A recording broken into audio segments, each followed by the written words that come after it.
Capítulo 8. Fingi passear pelos jardins exóticos e silenciosos, enquanto marcava mentalmente os caminhos e os bons esconderijos caso precisasse deles.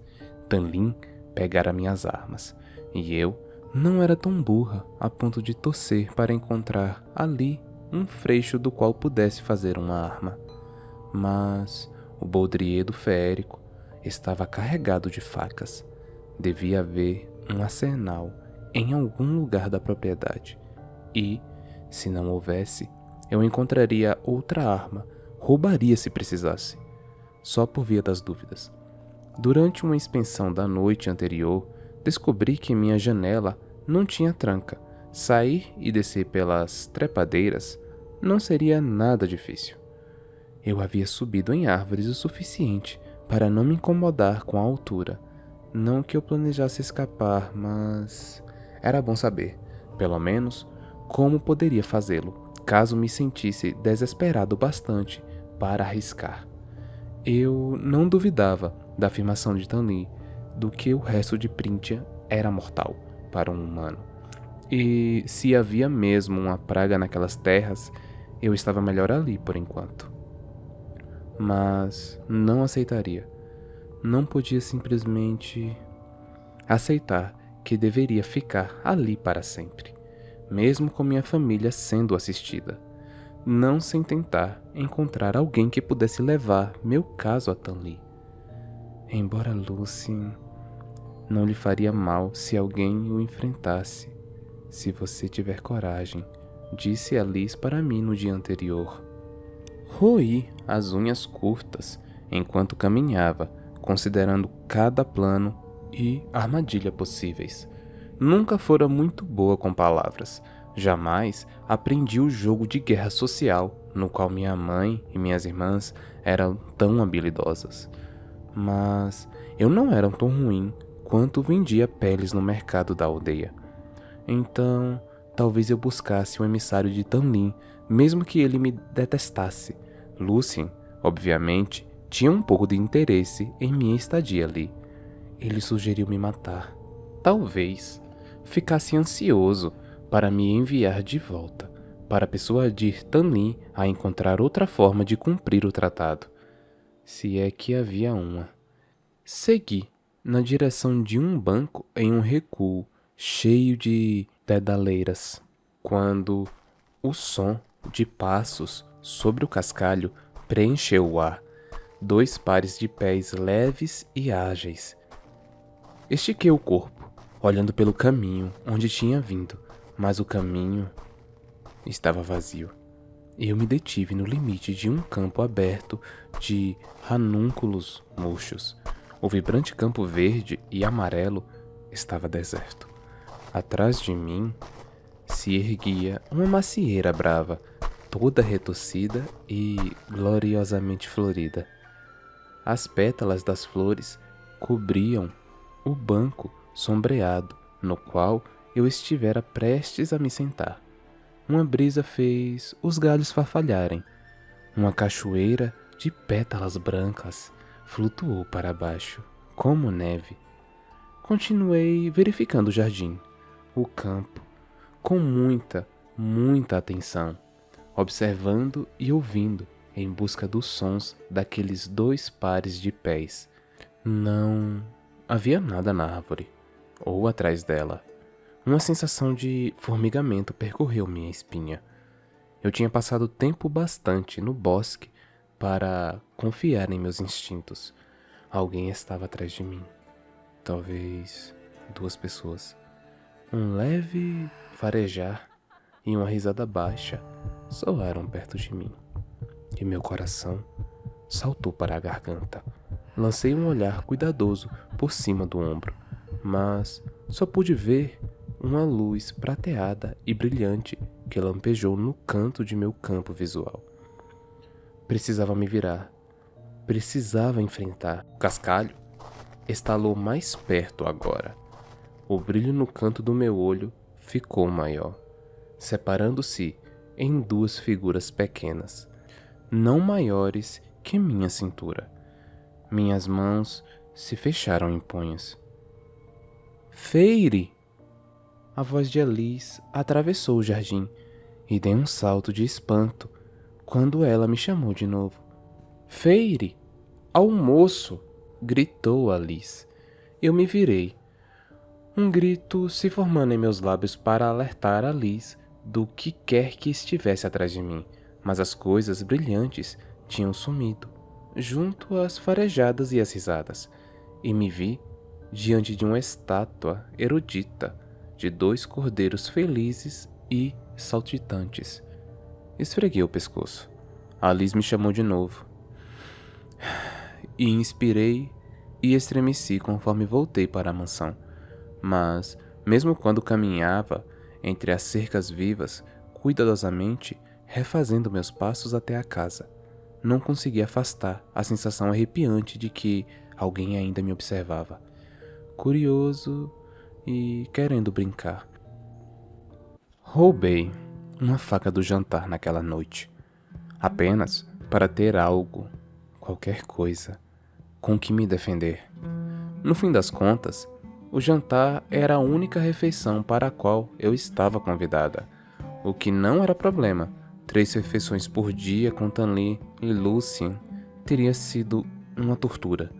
Eu até poderia suportar 1 hora sentada à mesa elegante dos feéricos se isso os fizesse pensar que eu era dócil e não tinha planos de mudar meu destino.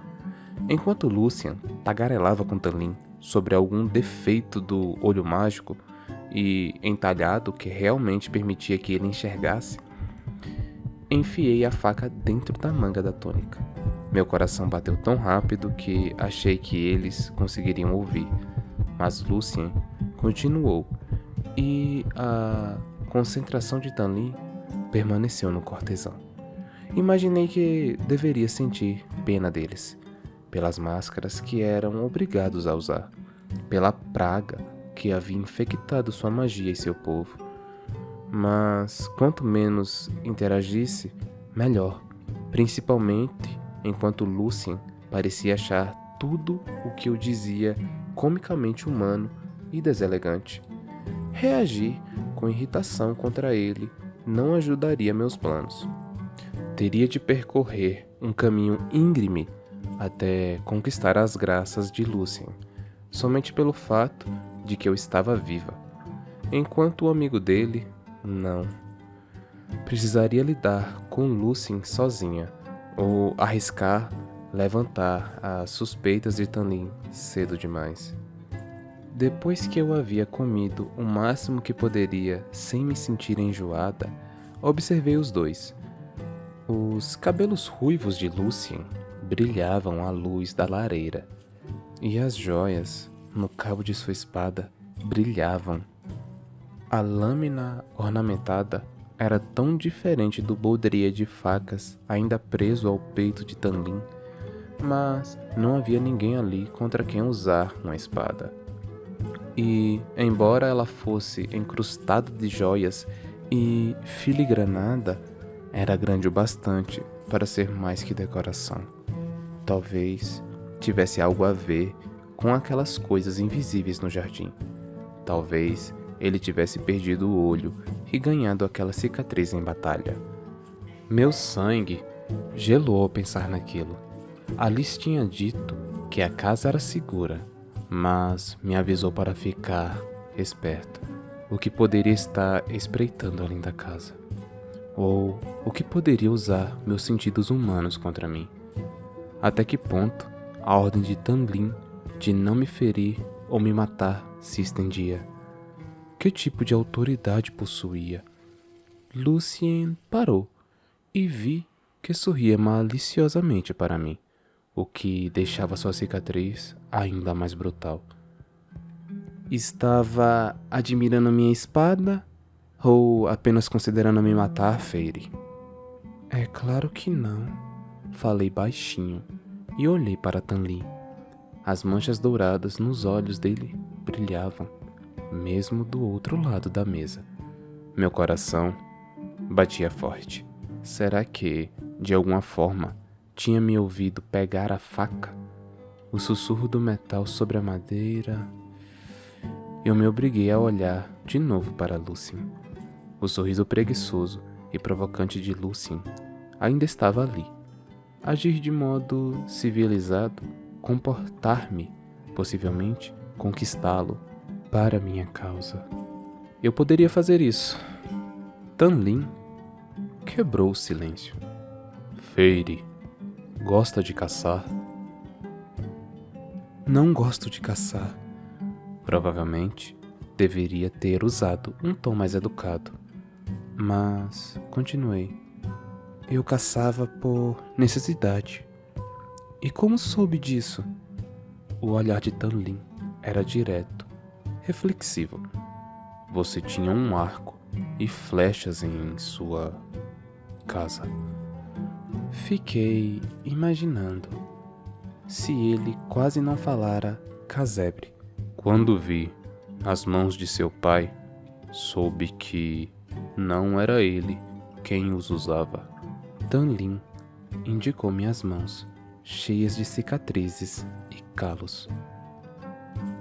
Você contou a ele sobre o racionamento da carne e o dinheiro das peles. Feéricos podem ser muitas coisas, mas não somos burros, a não ser que suas lendas ridículas também nos retratem assim. Embora eu jamais tivesse deixado que as palavras cruéis das crianças da aldeia sobre a ruína da riqueza de meu pai me afetasse, Elaine frequentemente voltava para casa aos prantos, e nesta, furiosa e com as costas empertigadas, ridícula, insignificante. Era assim que Tanlin, que eles me viam. Não devia ter me afetado, eu deveria ter mais orgulho, mas aqueles feéricos, imortais e inconsequentes, com tanta comida que poderiam alimentar minha aldeia durante um ano em apenas dias, de alguma forma, reduziam meu orgulho a farpas. Encarei as migalhas de pão e as sobras de molho no prato dourado. Se estivesse em casa, teria lambido o prato até que ficasse limpo, desesperada por qualquer porção extra de nutrientes. E os pratos...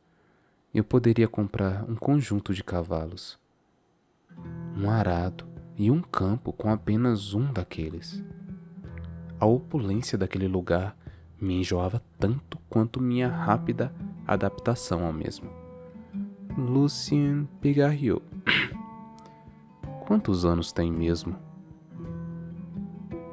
19. Agradável, civilizada.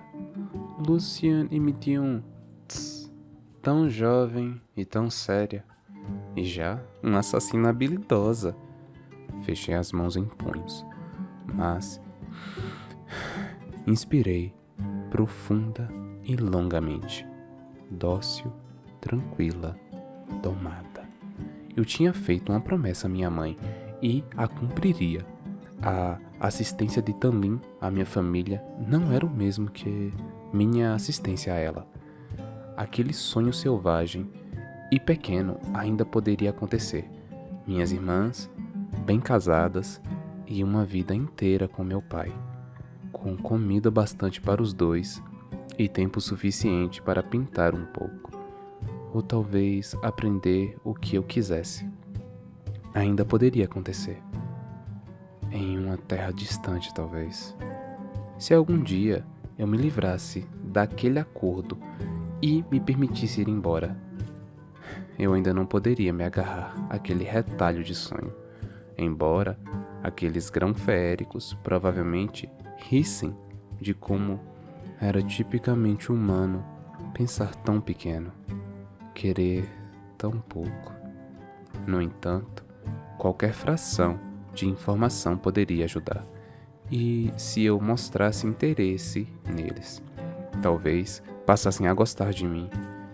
Será que aquilo era outra armadilha no bosque? Então falei: então, é isso o que vocês fazem da vida? Poupam humanos do tratado e comem refeições requintadas? Olhei diretamente para o baudrier de Tanlin, as roupas de guerreiro, a espada de Lucien. Lucien deu um risinho. Também dançamos com os espíritos sobre a lua cheia e roubamos bebês humanos do berço para substituí-los por bebês feéricos. Sua, interrompeu Tanlin, voz baixa, mas grave. Sua mãe não contou nada sobre nós? Tamborilei na mesa com o indicador, cravando as unhas curtas na madeira. Minha mãe não tinha tempo de me contar histórias. Eu pude revelar pelo menos essa parte do meu passado. Lucien, pelo menos uma vez, não riu. Depois de uma pausa significativa, Tanlin perguntou: como ela morreu? Quando ergui as sobrancelhas, ele acrescentou um pouco mais baixo: não vi sinais de uma mulher mais velha em sua casa. Predador ou não, eu não precisava de sua piedade, mas respondi: tifo.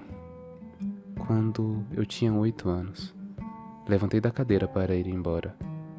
Feire, disse Tanlin, e virei um pouco o corpo. Um músculo se contraiu na bochecha dele.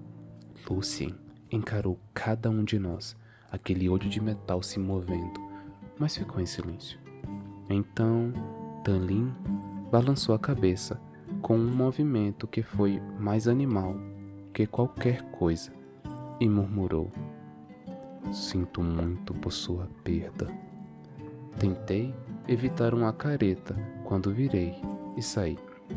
Não queria ou precisava de suas condolências. Não por minha mãe.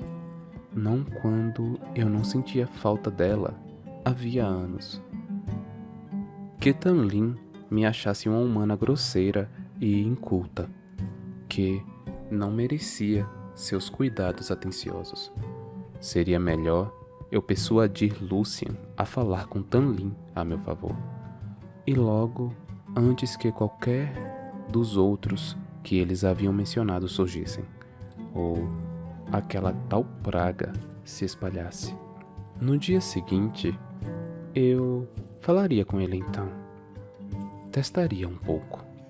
Em meu quarto, encontrei uma pequena sacola no armário e nela coloquei um conjunto sobressalente de roupas, junto à faca roubada. Era uma lâmina sofrível, mas uma faca era melhor que nada, apenas para o caso de eu algum dia poder partir e precisar sair sem aviso. Apenas para o caso.